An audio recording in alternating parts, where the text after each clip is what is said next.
Buenos días, Martín, un gusto conversar con ustedes. El gusto es nuestro, Brígida. Muchísimas gracias por esta entrevista. Lo decía en la introducción porque quizás es algo que está dando vueltas en el imaginario colectivo, sobre todo por aquello que vemos en películas o que por ahí escuchamos de ciertos medios de comunicación, que es la situación de la triple frontera Argentina-Paraguay-Brasil. Usted ha tenido la posibilidad de estudiar las instituciones judiciales, las fuerzas de seguridad que se desempeñan en ese lugar. ¿Hay una relación entre los hábitos de las personas que viven en esa zona con la ilegalidad? ¿De qué manera se lo contempla?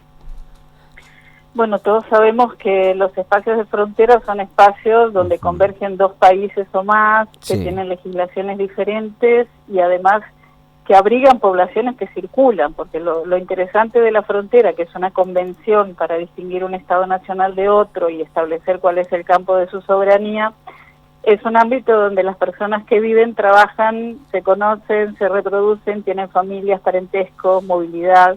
Entonces condensan una dinámica de cooperación muy grande y una cotidianeidad que también muchas veces lleva a la gente a adquirir productos en el país vecino dependiendo de cómo esté el cambio. Hay ciertas oportunidades relacionadas con consumos que son muy conocidas, habituales y podríamos decir que universales. Sobre estas prácticas es que opera el control policial y judicial, ¿no? Para poder establecer penas en casos de que se viole la ley.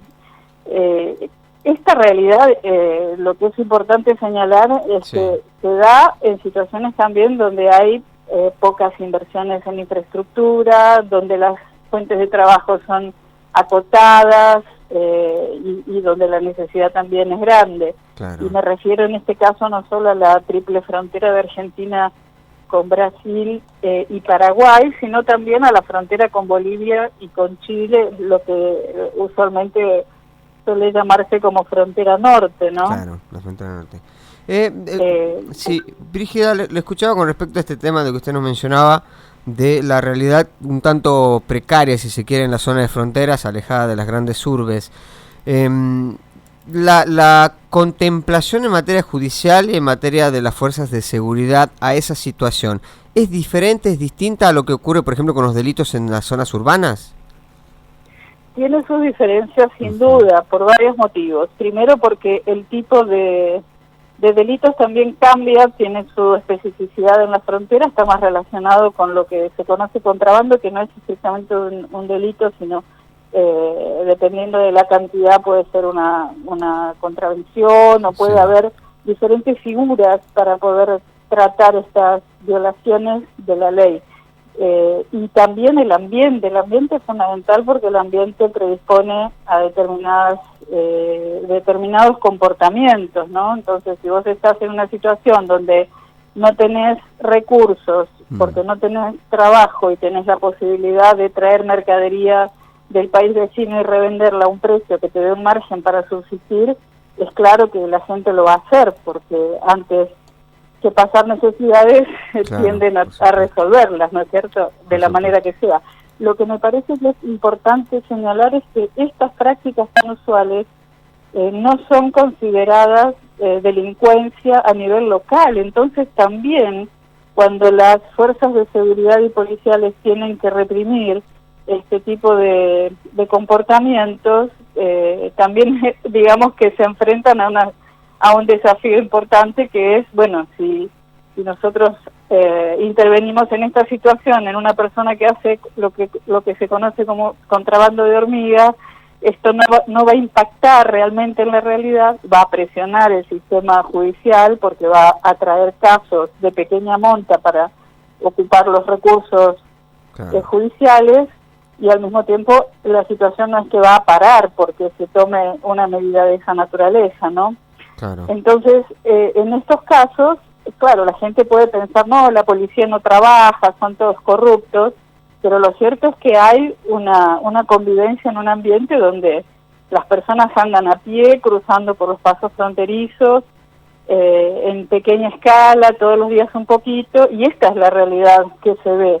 Pero después lo que es el contrabando a mayor escala no pasa caminando por la frontera, ¿me entienden? Y ese es el campo más difícil de intervenir a nivel de los controles, porque hay un sistema de seguridad muy grande que protege cargamentos, mercados, y bueno, esto se torna difícil porque requiere ya más inversión a nivel de investigación, y bueno, y hay otras dimensiones que desconocemos que seguramente condicionan también la acción de la justicia y del Estado sobre este tipo de delitos. Claro, y no es lo mismo, ya que hay que aclarar, Brígida, no es lo mismo cruzar el Ciudad del Este con un poco de tecnología, unas llantas nuevas en el auto, que cruzar con unos cuantos kilos de productos ilegales o estupefacientes, ¿no? Son cosas distintas también.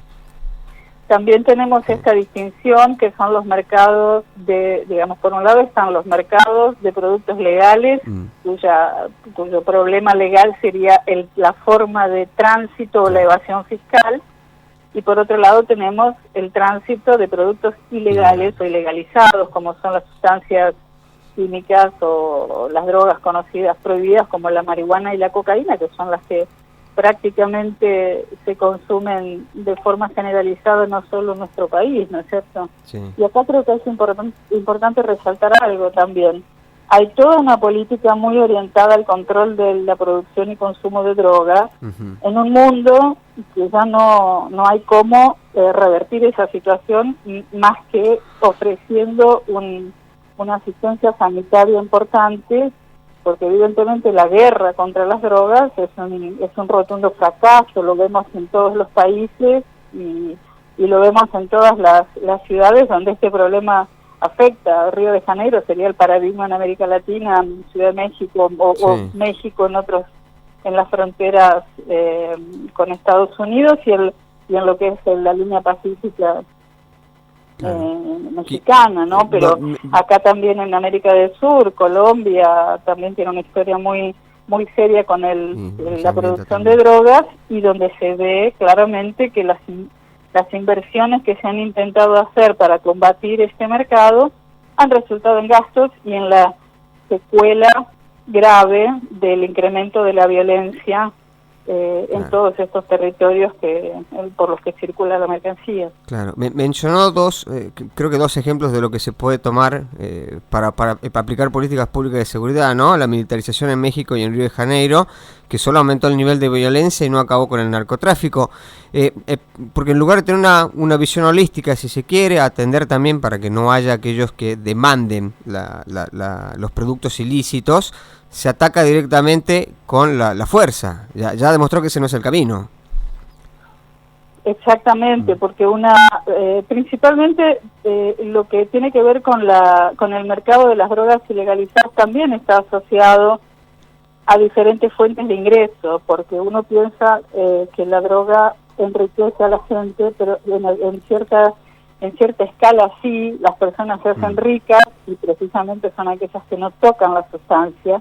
Sí. Y aquellas que sí tocan la sustancia, que son las que sobreviven con pequeños márgenes de renta y que contribuyen a que algunas otras se hagan ricas, son las que enfrentan en los sistemas represivos. Entonces, terminan siendo los que van presos, presionando un sistema carcelario, y eso tiene muchas consecuencias, muchos efectos en las familias, porque si eran los jefes de familia, varones, los que terminan presos, que es lo que se observa en muchos lugares de la frontera, porque es precisamente donde está la persona que se puede identificar y a la que se le puede reconocer un delito.